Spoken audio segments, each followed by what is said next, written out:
শুনতে পাচ্ছ, দেখতে পাচ্ছ? হ্যাঁ স্যার। ঠিক আছে। হ্যাঁ শিওর, হ্যাঁ ঠিক আছে, হ্যাঁ ঠিক আছে।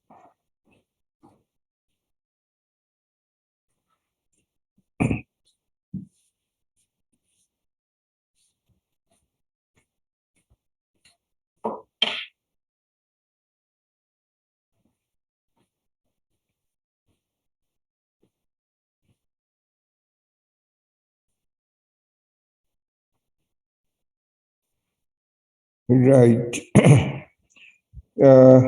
So first, about the mid-semester, the material for the examination will be kinetic theory, that is, make it very clear, Maxwell-Boltzmann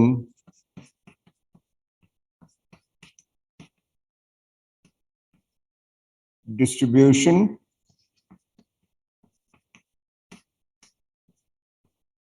which includes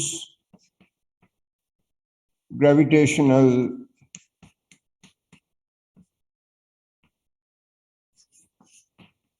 field influence on distribution.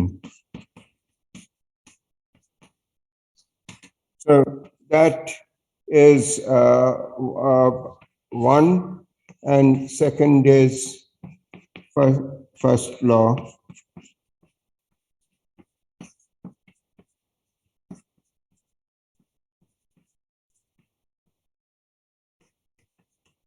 So that will be the content for the mid-semester examination, and so just make sure that you understand every bit of it. The content is not very much, which is right for this kind of a course, and I think you should pay very good attention to everything that involves these two. So some people are waiting, can you let them in?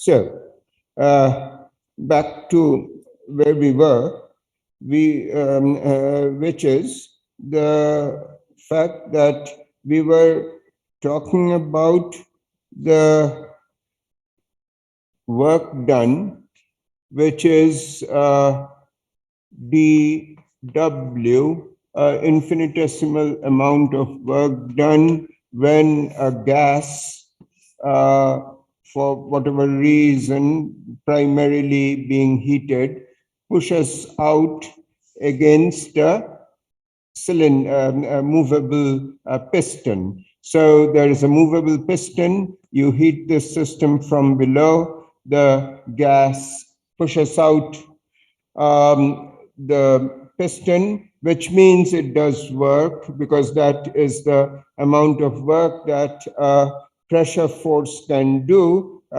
if the volume, because of the exertion of pressure, changes by an amount delta V. And there is, I mean, the heat that you are, the effect of this heating is also to change the temperature. So the temperature is related to the internal energy, the E equal to 3/2 RT for 1 mole which we learned. So if I make the thing hotter, there is a change in E, which is delta E. So this heat manifests itself in two different ways. It changes the internal energy. Now, this internal energy is actually a sum of E kinetic.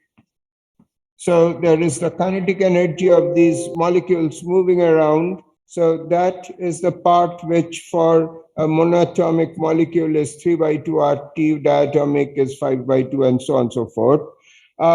So there is the kinetic, and then there can be the E potential energy. So if these molecules which are moving around had interactions between themselves. So interactions between the molecules, so ith molecule and jth molecule, if the interaction is Vij and depends upon the separation between them, the Ij, so it's a function of the separation Rij, there would be some potential which would have to be sum over all pairs Vij. So it's a pairwise interaction between the molecules. There can be more complicated interactions where three particles are close and they can all they have interaction which is IJV, that's possible, but for most practical cases we can we can ignore that. But the pairwise interaction is not negligible in slightly less than perfect conditions. So perfect conditions, room temperature and pressure. So that's where the gas is more or less ideal, and PV equal to NKT is holds very well. And then it is just this over here. But if the interactions, if you increase the pressure, which makes the gas a little denser, essentially this potential is absent for dilute gases. See, this is a pairwise interaction, and the interaction falls off with distance. So when the molecules come very close to each other, that's when they feel the interaction. If I have a dilute gas, then the probability of their coming close together is low, and therefore the Vij doesn't show up. So dilute gases, this part is ignorable, and this E kinetic dominates. So fine. I mean, that's your that's the internal energy which gets changed. So there is, as I said the last time, two possible manifestations of the heat that I supply to this container with ideal gas, and it can manifest itself by a raising of temperature, which corresponds to a raising of energy, or it can push up a piston, which shows that it can do some work. So PDV, I mean dW, which is PDV, and now the point is, what you would like to do is that if I measure the temperature, let's say initial temperature was Ti, I heat the gas and it goes to a final temperature Ti, the initial volume was Vi, has gone to a final volume Vf. And the natural thing is that you would like to know what is the work done in this process, what is E, and then how much heat did I supply. The answer for E is actually easy because E is 3 by 2 RT, and the answer is simply if I go from TI to TF, delta E is equal to 3 by 2 R delta T, which is TF minus TI.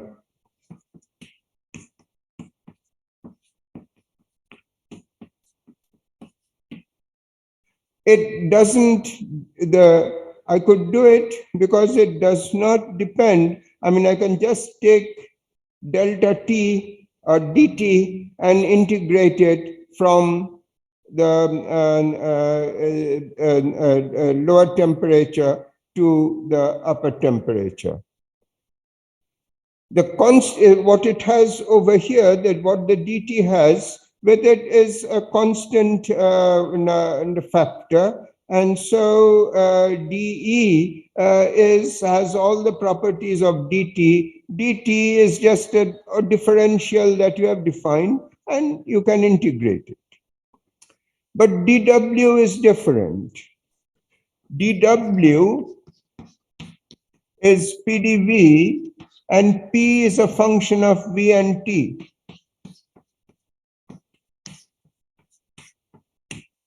And that is not immediately doable. It's doable, but I need to tell you what P of V and T is. It is not like this delta E over here, where all that I needed to tell you was a number, which is the specific heat. And you just multiply E is specific heat times temperature, and you note you assume specific heat remains constant independent of temperature, which is not too bad for small changes in temperature, and you get this answer. Over here, you have to work. This is PV, it's PdV, P is a function of V of T, and number one, I need to give you. So step one, PVT needs to be given. So all right, I give you an ideal gas. But now comes the question, which is where we left off last time, that this, I go from in this space, let's say, of volume and temperature, let's say V and T space. I have an initial state of this gas, which is this VI TI, and I have a final state which corresponds to this VF and TF. So it went from here to here. I know the initial condition, I know the final condition. Now you ask me to do this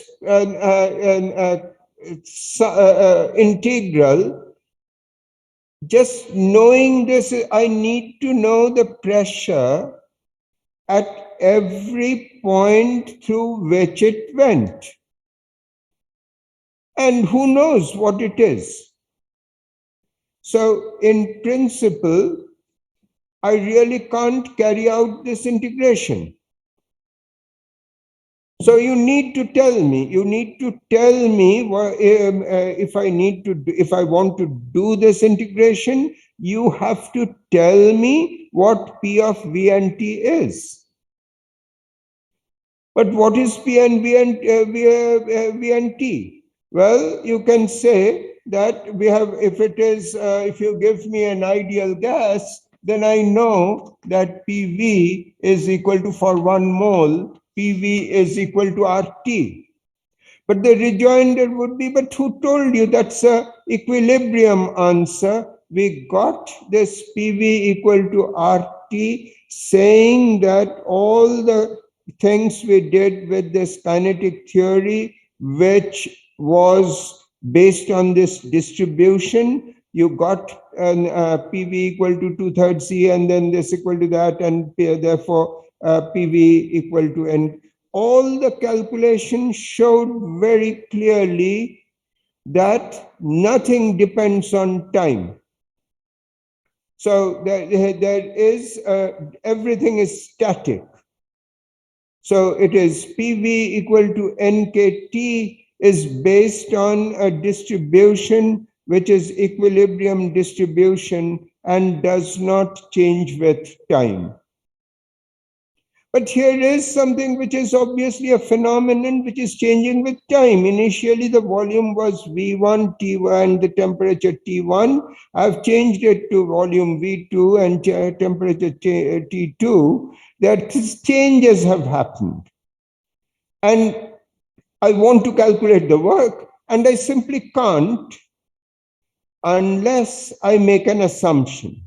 And the assumption is that this process of going from V1 T1 to V2 T2 was carried out so slowly that at every point of time, equilibrium held.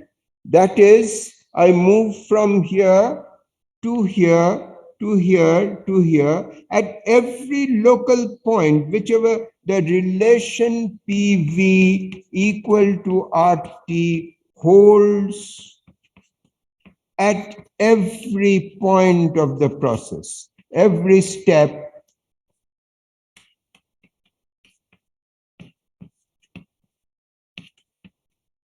If I don't assume that, I'm stuck. There is no way I can calculate the work done in going from point 1 to point 2 unless and until I assume that there is an equation of state, namely the equation of state which we have calculated PV equal to RT, and that is an equilibrium answer. And therefore, at every point in this transition from here to here, I have to assume that PV equal to RT is valid. It is done so slowly that equilibrium is established at every step. Point is that on the face of it sounds ridiculous. So in that, I mean, I take this and gas and heat it up, and it goes from, let's say, 300 degree Kelvin to 400 degree Kelvin in no time. What is the time involved? I mean, maybe a second, maybe 1/10 of a second. So that is the kind of time which is involved for this temperature to go. I apply the heat, and T goes from 300 degree Kelvin to, let's say, 400 or 500 degree Kelvin. And what it does, it happens very quickly. I mean, it doesn't take an infinite amount of time to slowly go from 300 to 400. So this is pretty quick. So quick is that it is second or lower, smaller. So that's typically the way these processes go. So therefore, you need to ask the question, which we will be asking after the thermodynamics part is over, really, that how long does it take if I disturb the system from its equilibrium, how long does it take to come back to equilibrium? So there has to be an estimate for that. And fortunately, that is pretty fast. You relax back to equilibrium in sort of some microsecond order. So it's 10 to the power, maybe 100 microseconds. So 10, maybe 10 to the minus 4 seconds, about something. So that if this is a second, the equilibration time is much smaller by orders of magnitude. And therefore, this approximation, which is called a quasi-static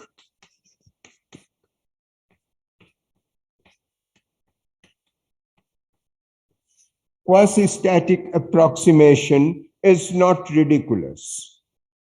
So everything holds together through different bits of logic which gradually unfolded as thermodynamics, kinetic theory, and StatMech evolved from the early 1800s to the early 1900s. So it was over this long time span that things slowly began to fall into place. And at the end of the day, everybody was reasonably happy that, you have something which is internally consistent and works well. So this is what is meant by a quasi-static process. A quasi-static process is one in which at every intermediate step you are in equilibrium, and therefore when I want to calculate that the amount of work done in going from this V1 T1 V1 to T2 V2, I can assume that I can integrate PDV taking PV equal to RT. So that is the logic over there. So while I'm at it, there is another process which is equally important and will be, as soon as I start talking about leave the first law and head into the second, which is called a reversible process. A reversible process is quasi-static plus something more, which says that if I go from here to here and then slowly come back, then I'm back where I was. Well, back where I was is, mind you, a very different proposition. Back where I was means, so I undergo a cycle and come back where I am, is not just a question of me coming back to the same temperature and pressure. It is a question of the whole surroundings coming back to the same state.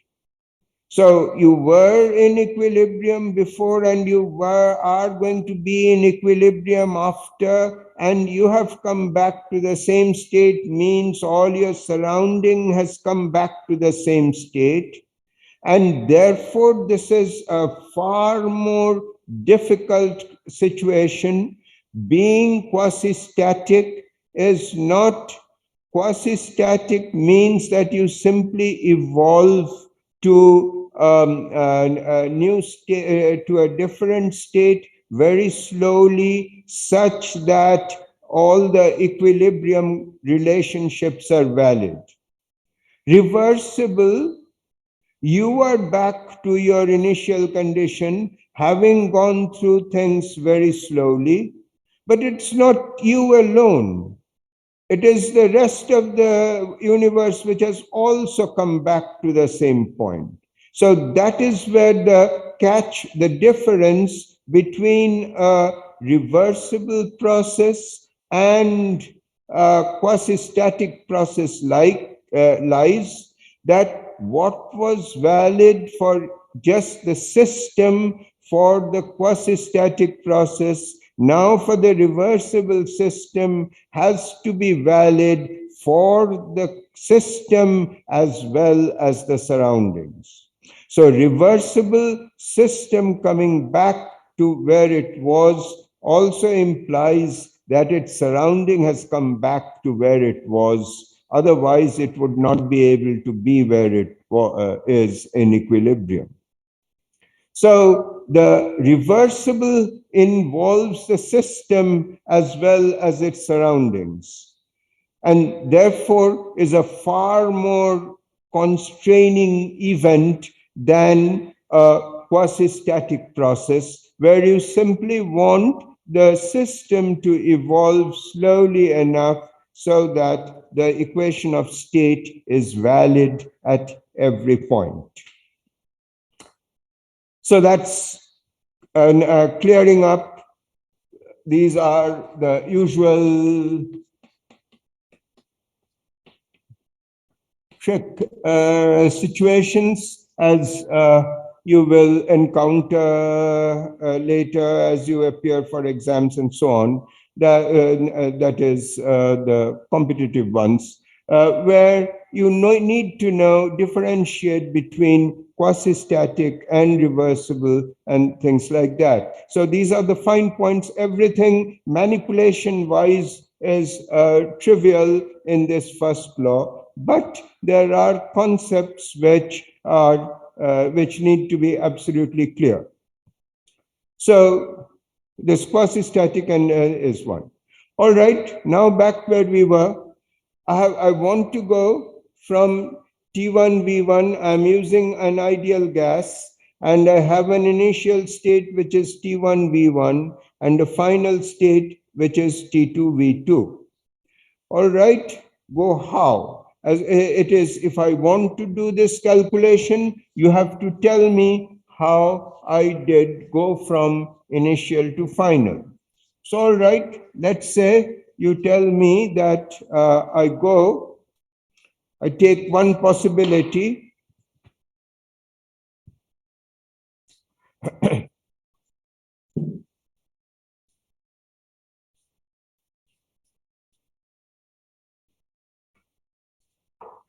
So I have one possibility that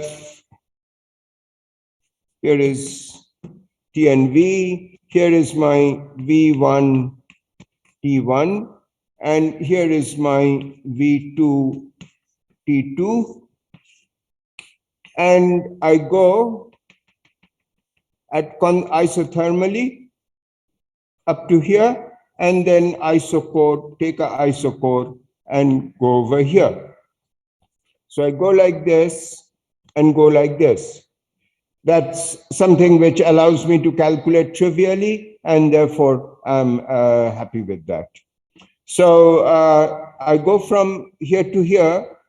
The work done is dW is PDV from V1 to V2, and it is PDV.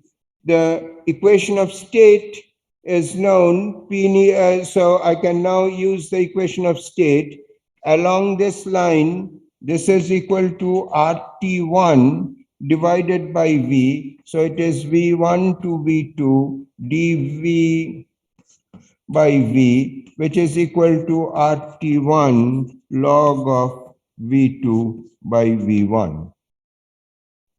So one of the students got disconnected. Could you please let him in? What happened? So one of the students got disconnected, sir. Could Oh, you please let him in? all right. Okay. Yeah. Okay.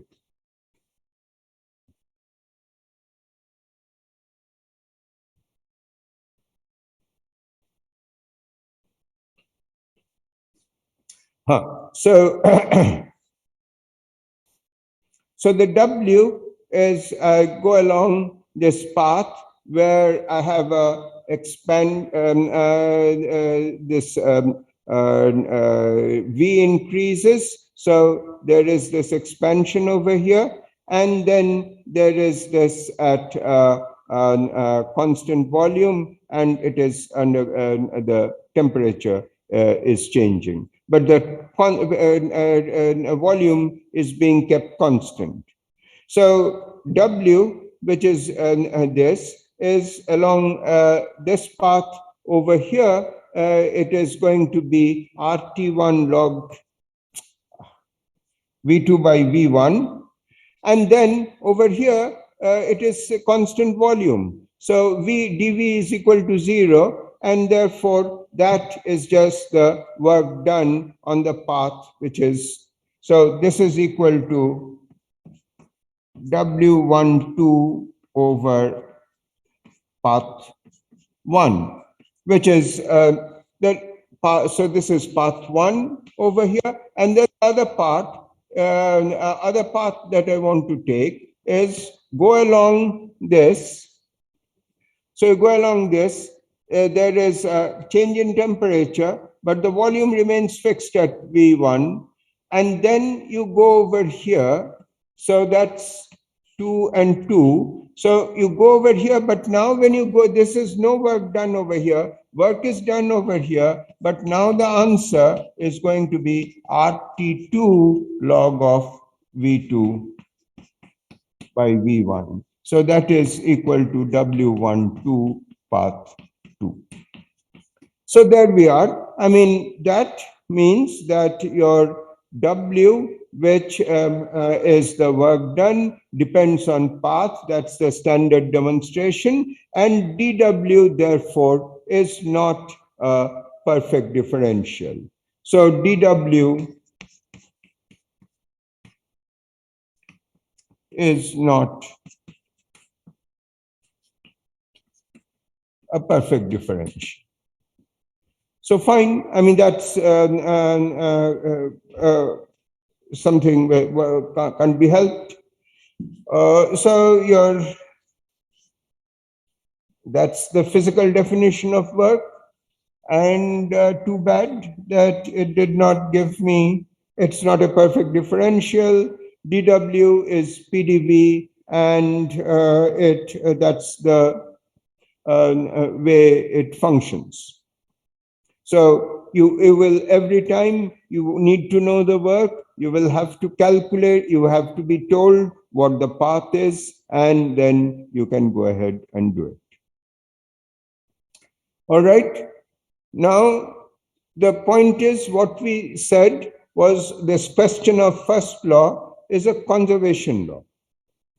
So the first law is a conservation law, which says that I give you a amount of heat dq, and it manifests itself in two different ways. It goes to change the dE, change the energy, which is a dE, and does some work, which is dW. And in this case, for example, it is therefore dE plus PdV. So this is general, this is for the gas, where it is dE, so the expression. So, all right, the dE is just by its form integrable. I mean, take any differential that I give you, it is like dx, so you integrate, you are going to get x. So no difficulty with dE. So dE integrated, you can just integrate dE, don't need the path. If initial energy is E2, E1, and final answer is E2 minus E1. But dQ, this is path dependent. dQ is this, therefore dQ integral 1 to 2 is path dependent.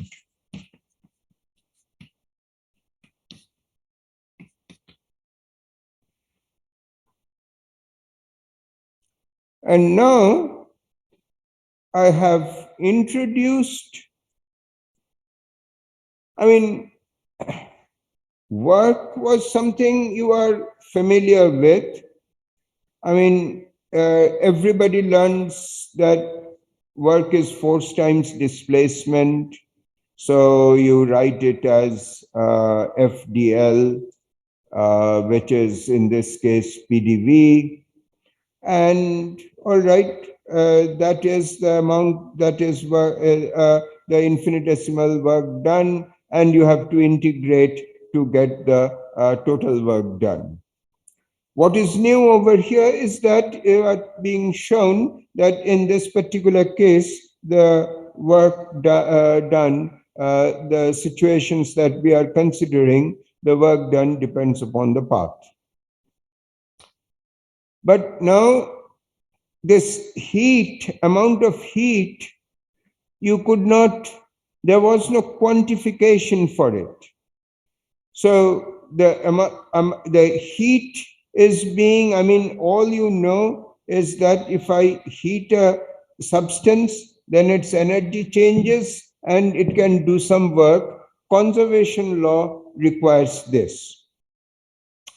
So dq is this plus this, and now because of this property that this is path dependent, the dq integral 1 to 2 is obviously path dependent, and therefore I have now defined a function through a differential. So I have defined this function. I did it before also with work, but work was sort of a natural thing to do. But now I have defined something else, which is heat, whose functional form was not really known in any way. And now I have defined heat only through a differential, and find that that differential cannot be integrated. With E, I said that dE going from 1 to 2 is trivial. I mean, it is an initial energy, final energy minus initial energy when I integrate. But here you see, with PDV, you know that there is a warning. I mean, it's not like dV when you can integrate to V. But here, but now you see, this is being written as dq, but its status is that of dw. dq is not a perfect differential because this dw is not. So dq is path dependent, and therefore it's a once again a problematic thing. But last time what we saw that I can make use of the integrating factor. So if I have, all right, so my variables dE, as I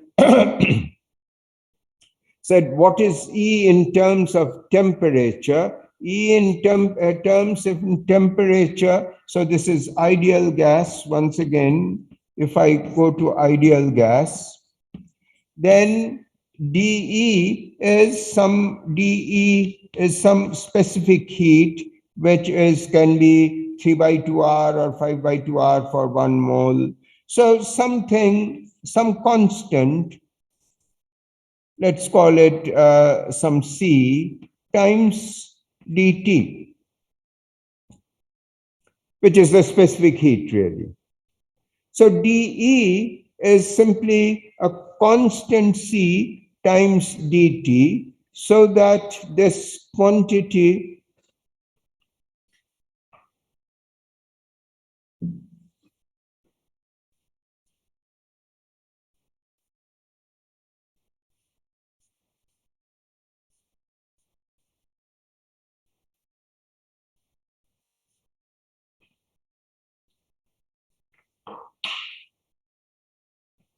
dq is equal to C times dt plus P dV, and we are doing ideal gas, and therefore this is C dt plus RT times dV by V.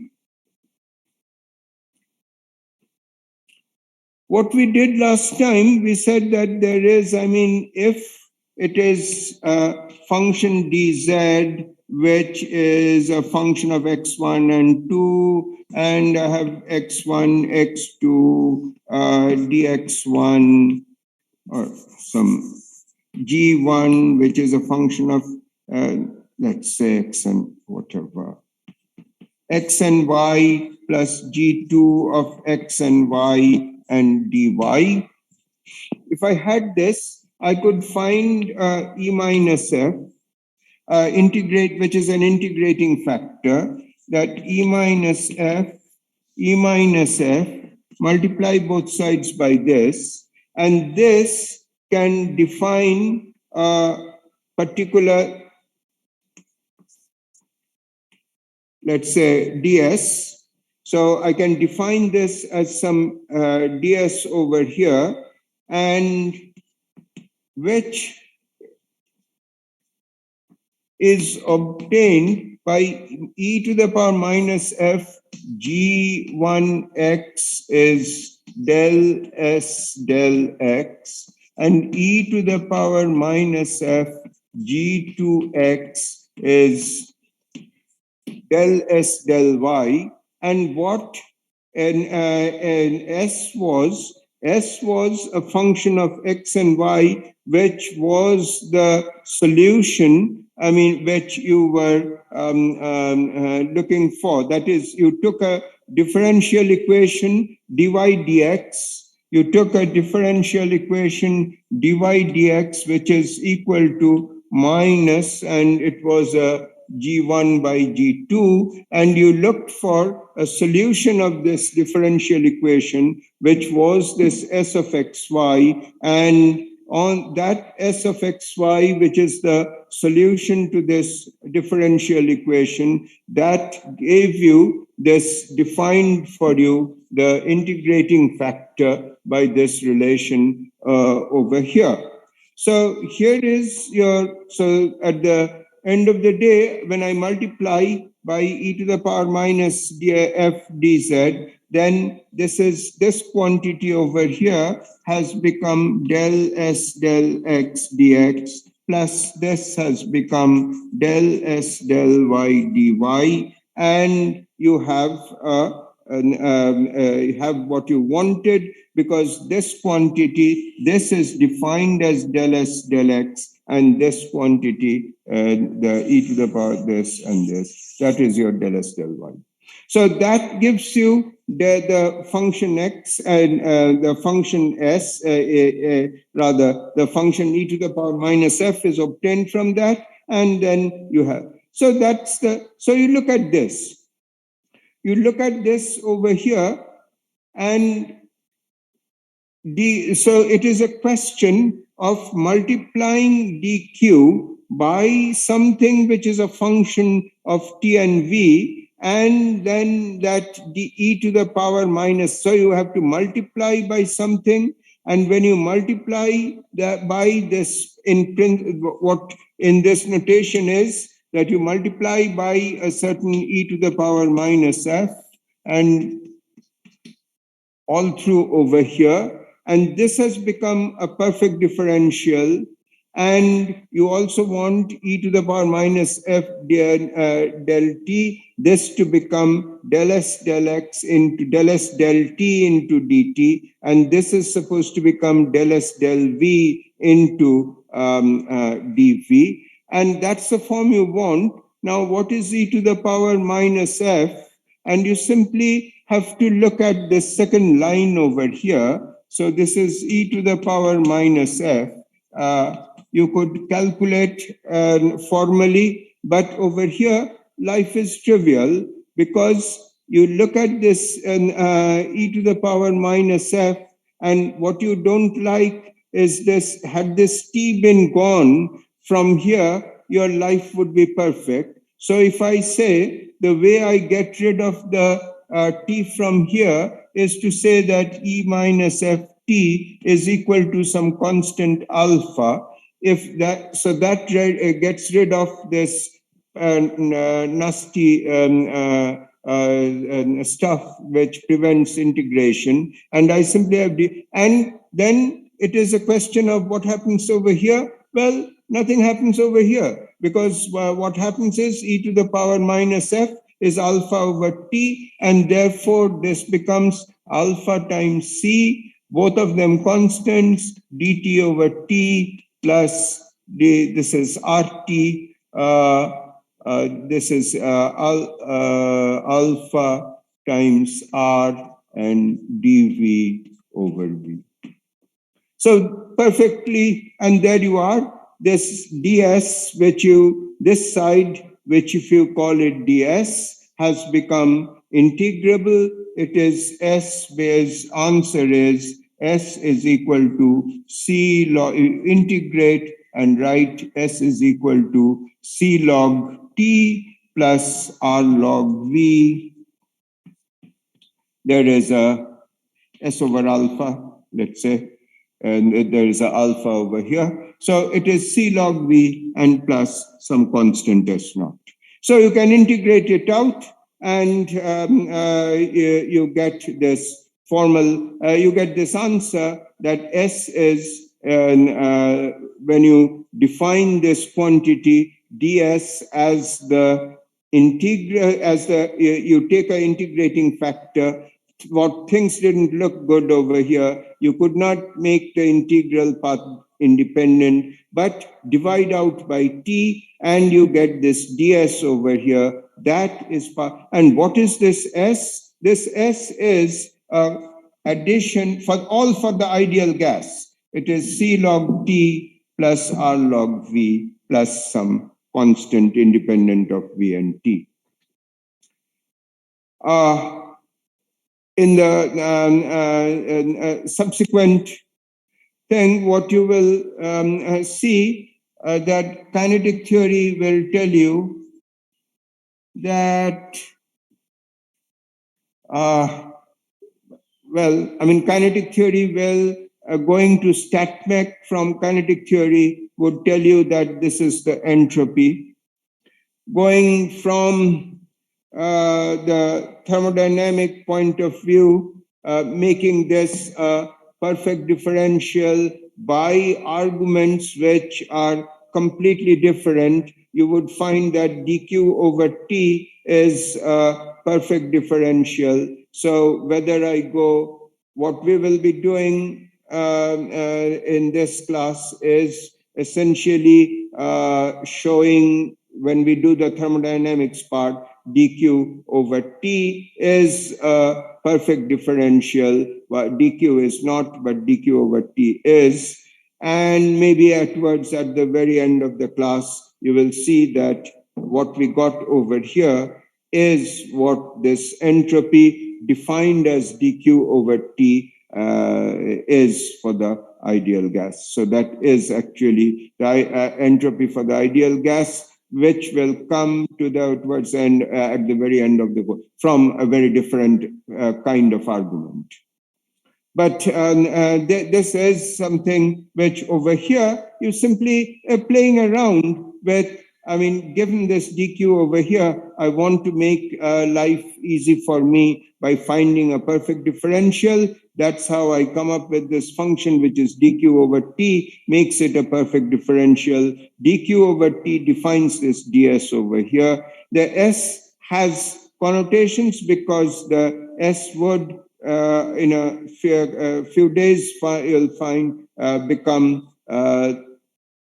when we argue from a very different perspective, that dq over t is a perfect differential, and we'll call it the entropy. And then in the towards the end of the course, when it will be back to kinetic theory and StatMech again, the entropy would be defined in a very different manner, and you will find that that entropy has this answer. And so, all right, so here we are. So anyway, I mean, so far as this part, I mean, what we are interested in right now is that dq is path dependent, that is integral of it. Integral of dw is also path dependent, but dq has the advantage that I know that I can play by writing it as d over plus dw. I can form a quantity out of dq by the technique which we talked about last time, that if I have a function of two variables, I can construct a path-independent quantity, and that is this dq over t.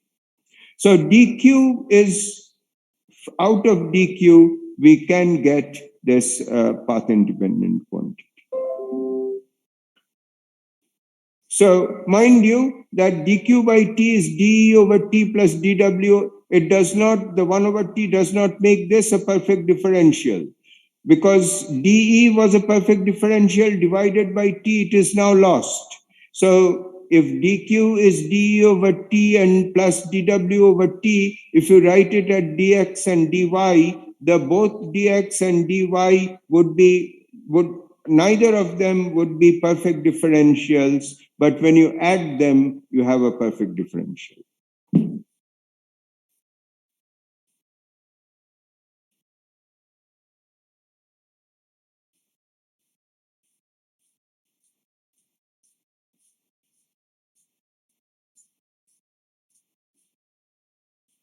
So, all right. We know, I mean,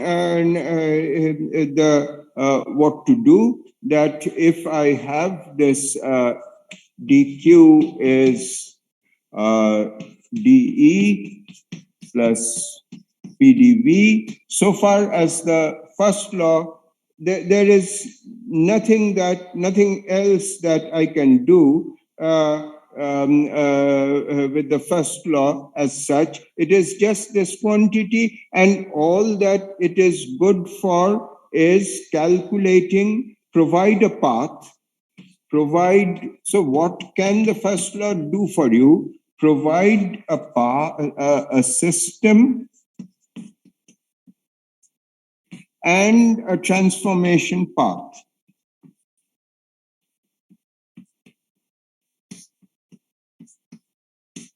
So provide a system and a transformation path, can calculate integral PDV from 1 to 2, and hence integral dt is simply delta t from 1 to 2, and hence the amount of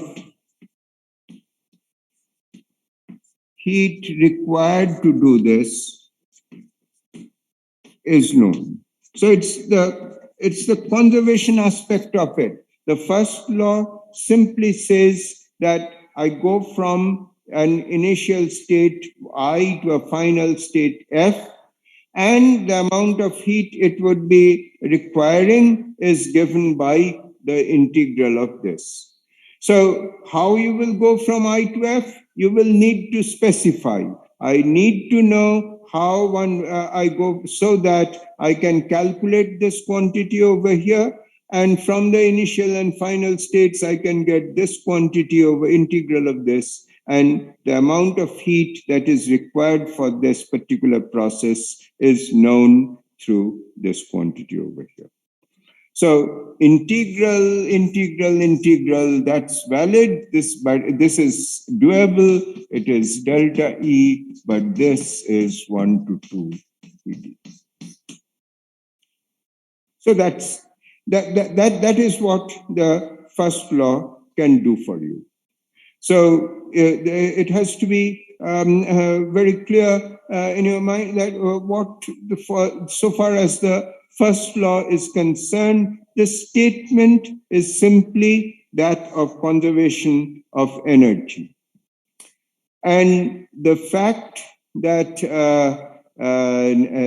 you require to do any calculation, you require a quasi-static process, which technically brings in a question of time scales. That is, the system is capable of relaxing to equilibrium so that as you integrate along the path, you can consider the system to be in equilibrium at every step. It all, well, I mean, you can extend it to talk about a reversible system, which, however, I mean, it is for the next part where you need the reversible. But it's important to understand at this stage the difference between the quasi-static and the reversible. All right, so that's with the ideal gas. Now, the thing which you need to worry about that, I mean, this is, there are certain other systems which are equally popular, and one can, everything that we said about the ideal gas holds true for each one of them. So one thing is string under tension.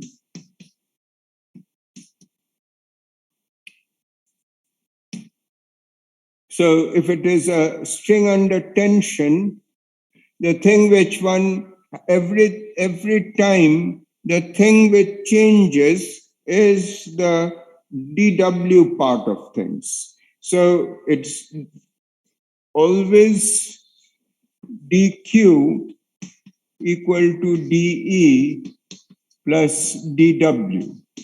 As I change the system, what changes? I mean, the energy is the energy. Somebody has to tell you what the energy is. Otherwise, I mean, you can't make any progress. For the ideal gas, you know the energy. If I tell you that so I'm not going to work with some the ideal gas, but I'm going to work with, let's say, a string under tension. I want you to do some. I need to tell you how the energy depends upon the relevant variables. So always, and what are the relevant variables? The relevant variables are always going to come from the dW. So whenever you are given a first law type of situation, what you always need to look for is you need to know with what variables to talk about the system. That is the first thing you need to know. I want to talk about a system. I want to know what its describing variables are. I mean, the gas is so natural that one never even ceases to think about it. You write dW equal to, you don't have to stop and think about anything with the gas. You just given dW PdV. All right, so it is a string under tension, the equivalent. So here is this string. How do I put it under tension? By putting hanging a weight at the bottom, which is unfortunately always shown as W. So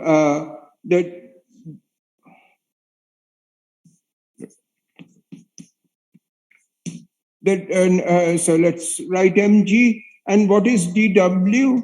dw, the work done, is going to be the tension T in the string times dl.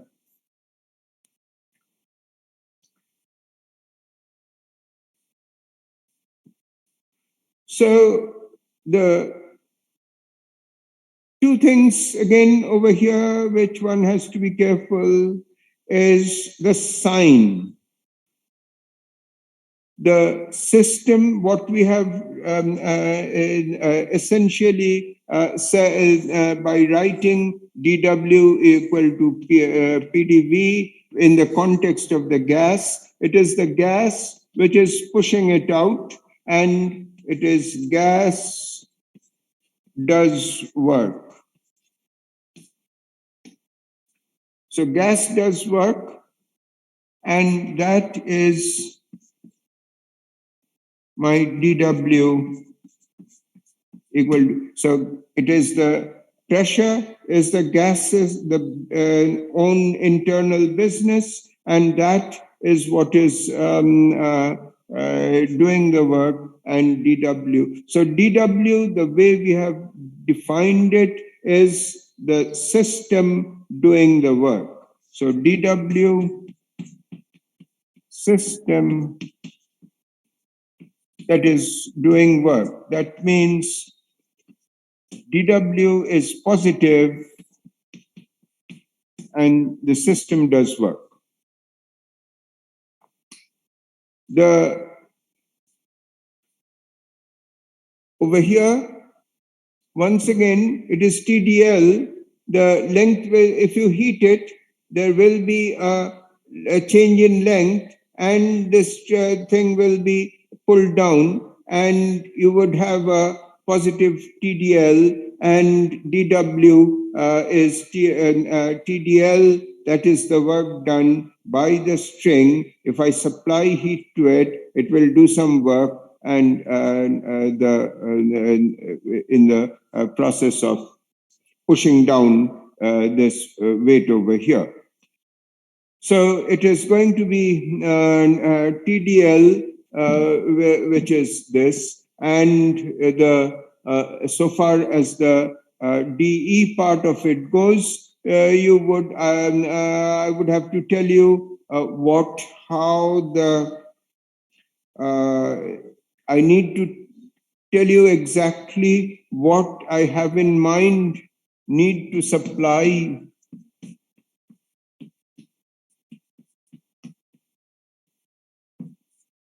E as a function of L and T. So E, which is the energy, which would essentially be now if the equilibrium hanging length is L0,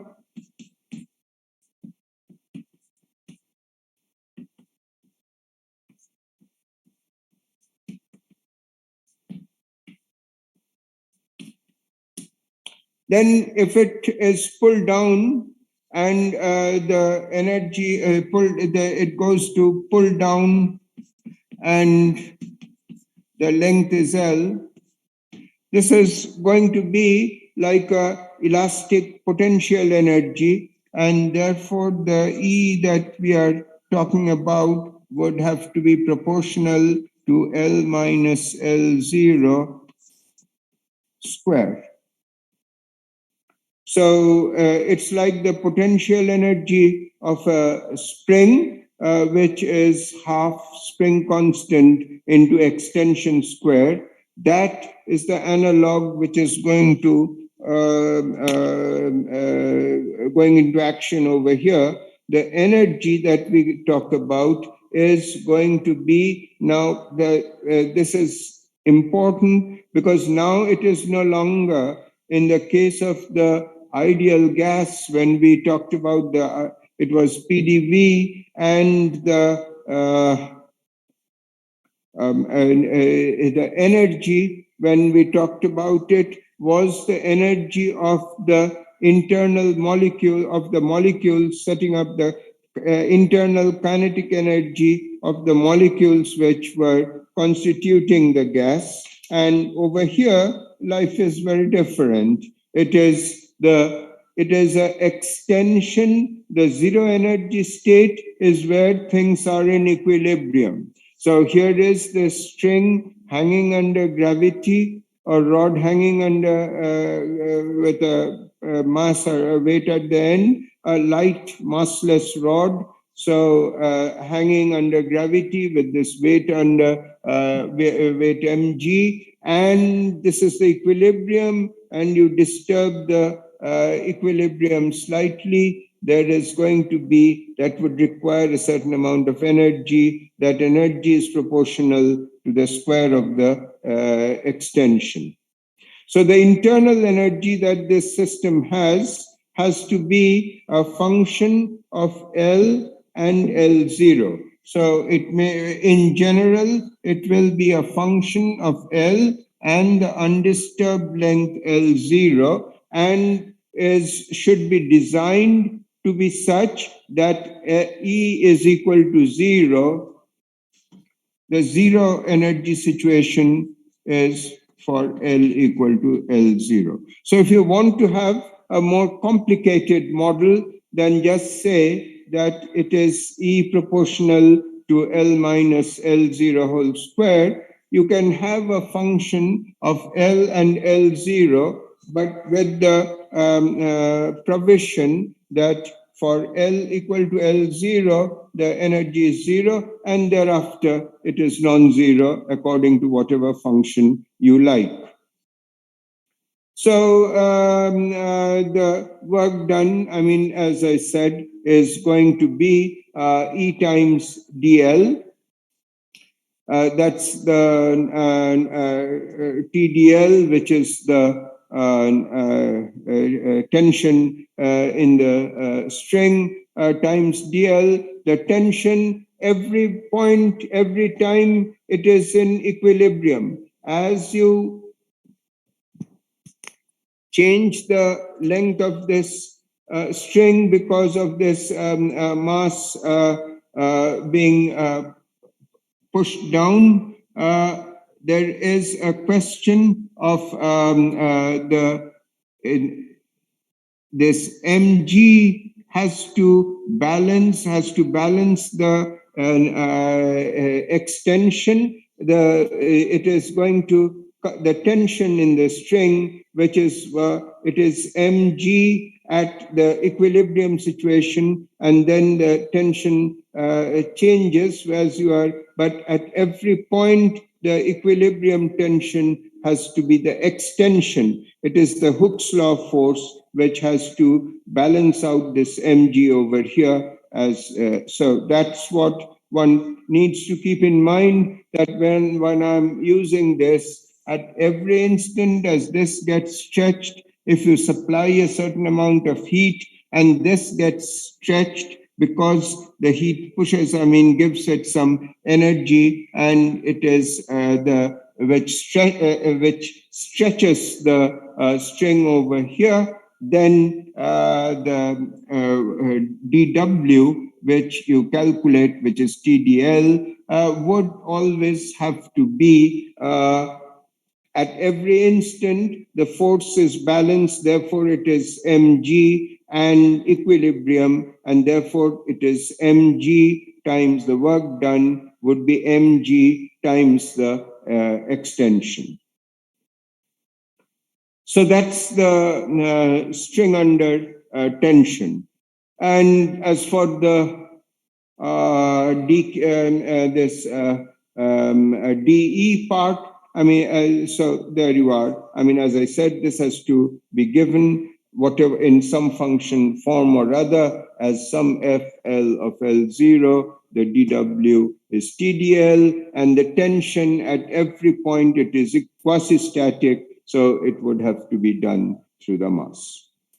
So that is the string under tension. After the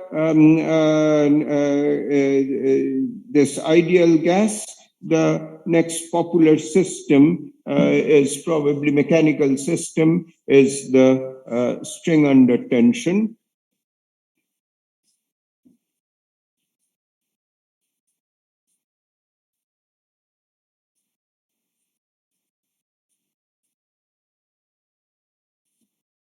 The equivalent, another similar mechanical system is this question of a soap film. So you have a wire like this, let's say, and I have a soap film. This part, this is the soap film boundary. So I have this is the wire, a bent wire. This is the bent wire, and here is the soap film extending up to this point over here. And work done, if I increase the area. So the important thing for the soap film is that what is the increase in the surface area. So there is a section, this is surface area. This line over here is one player. The other is the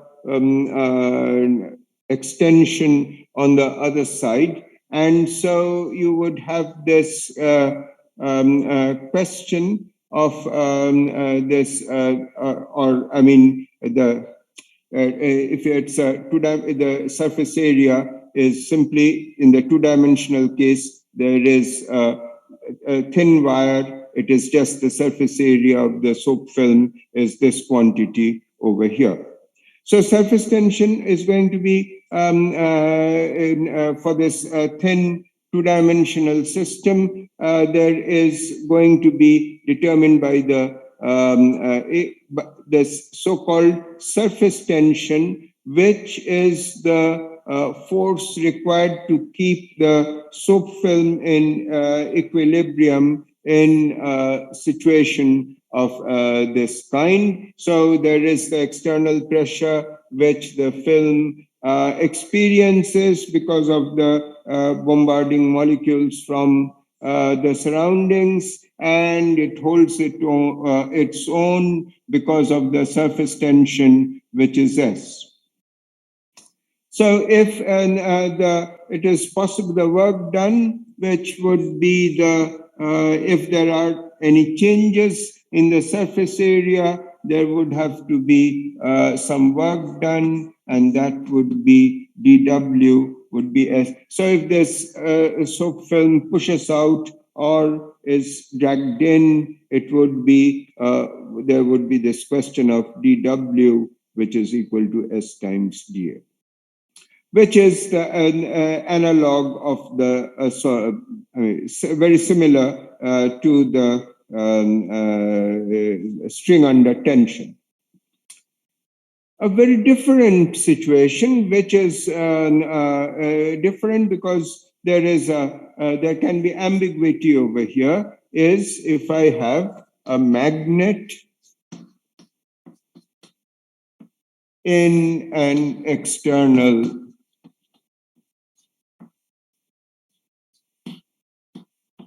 magnetic field. So this one is interesting and important for those who will stay on in physics, that if it is a magnet, then what is the question? How do I write TDS?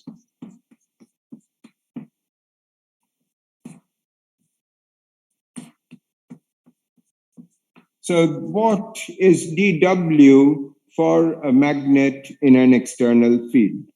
So what are you going to change? Now, that is obviously the two players are going to be the external magnetic field H and the equivalent of that is like the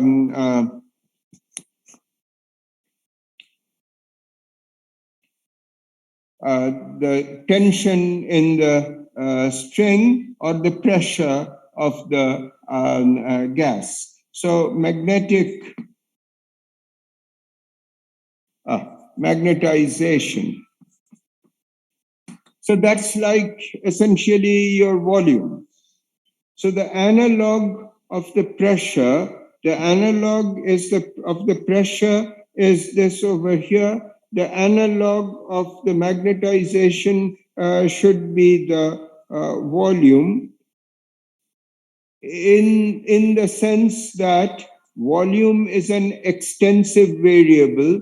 Pressure magnetization is an extensive variable, and therefore the analogy should be if there is volume over here, then it is like M, and the pressure, which is an intensive variable, should be like the H.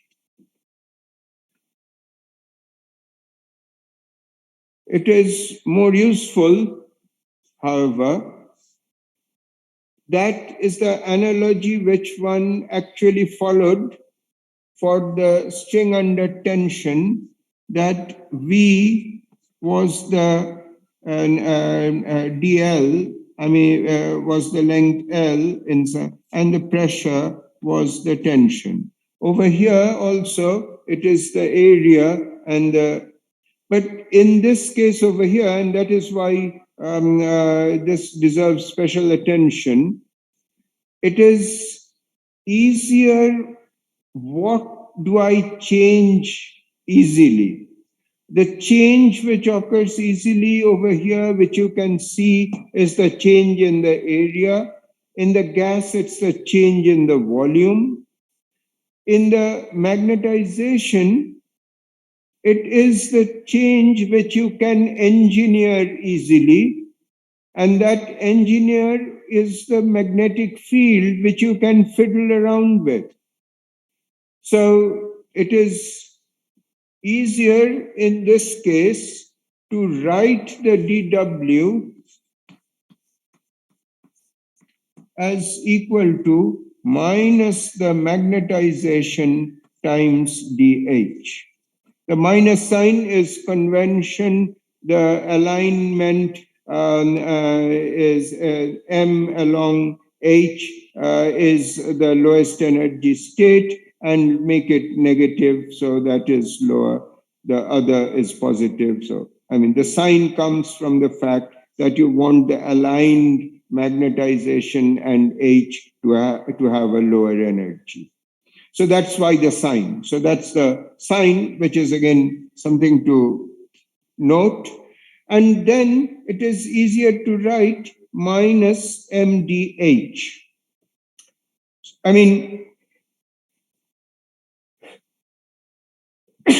Sorry.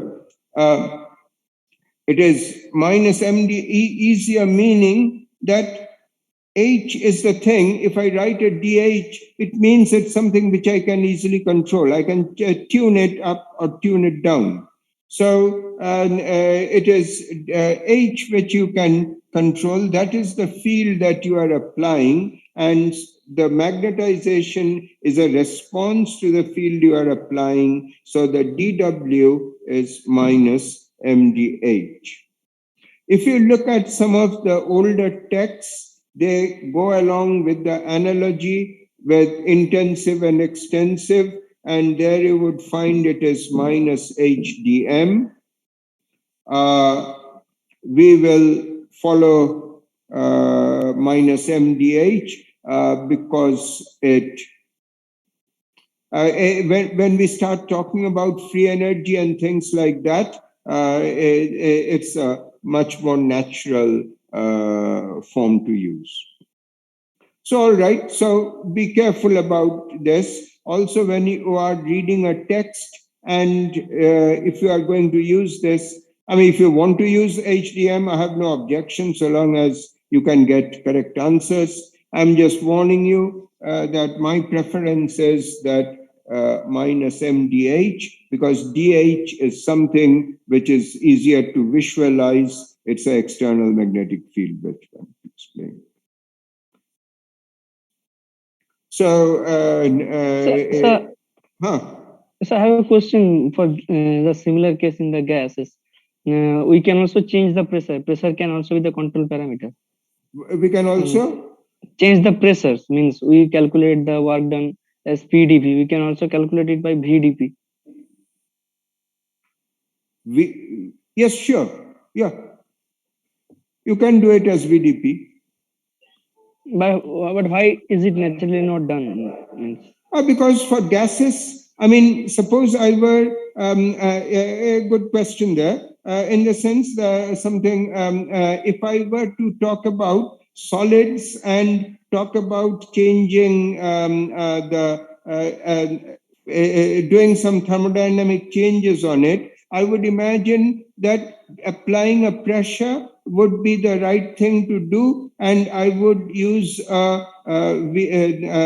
the thing as VdP. With the gas, the right thing is, as I started out by the picture, that I heat it, and the natural thing which changes is its volume, and therefore, I mean, with gas, you always associate work done with a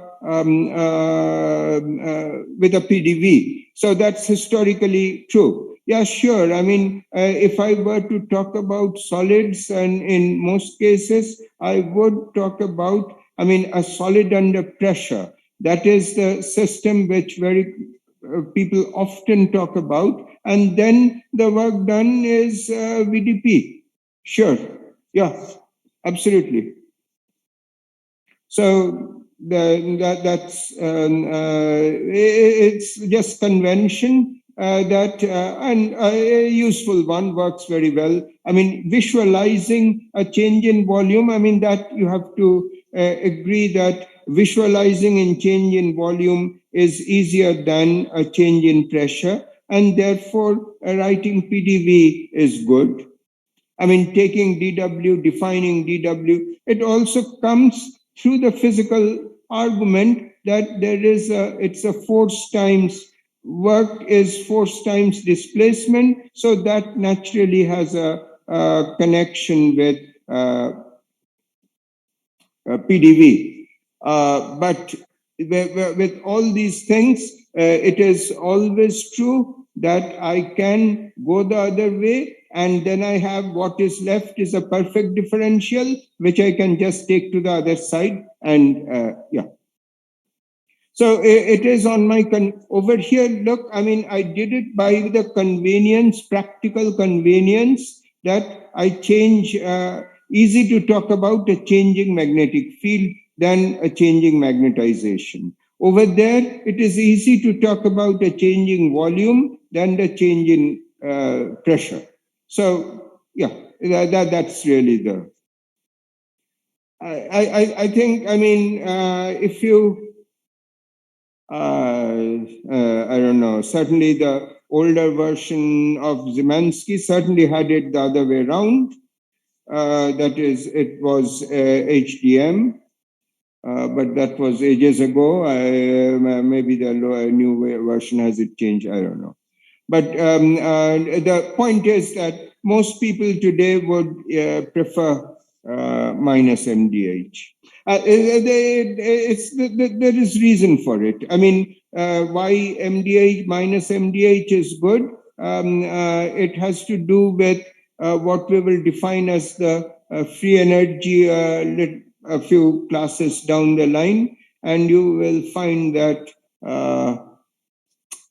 writing it like that is the things hold up a little better. I mean, yeah. Eventually, I mean, at least certainly maybe not this semester, but certainly next semester, it would be the advantages of having it in this form for the magnet should become clear. But now it is just, let's say, my preference and most people's preference today. So, yeah, all right. Yeah, I mean, these perfect differentials can be manipulated to redefine things, which is what you noted, and that's very good. All right, so I think we have the issues. These I'll give you a couple of problems which to work on so that you have a practice doing things. So so then, I mean, it is a question of this actually putting this heat to work. So this was all about the fact that, I mean, if I really want to put this heat to work, I have to do it repeatedly. I mean, you just take a piston and you heat the gas and sort of push the piston out for once, and that's it, got some work out of it. No good, really, in practice. If I want to make it good in practice, I want to get a lot of work done, I would have to do this repeatedly. Repeatedly, it can be done only if I bring it back to its old form and then let it go to work again. And so, therefore, it is a question, if I want to be using the potential of the gas in doing some work, if I want to put it to good use, I need to use a cyclic process.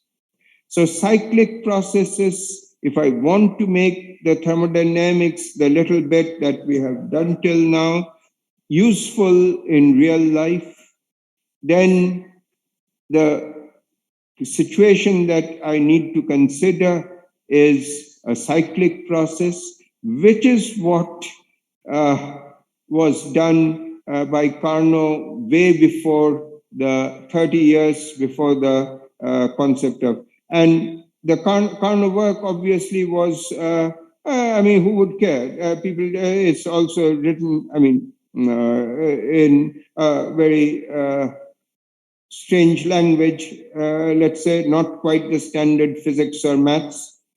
And so anyway, it was, but, and it would have sort of been hidden from view had it not been for Rudolf Diesel, who realized that Carnot had a point, and 7 years after Carnot, the first diesel engine came out, courtesy Rudolf Diesel, and that brought the Carnot business into highlight. So we'll change gear next day. It is first law is over, so we go back to not to Carnot, which is, as I said, I find it impossible to understand what's written really. But anyway, neither here nor there. We'll do what is conventional, that is of the 1850s, Kelvin, Clausius, and company. So that's that.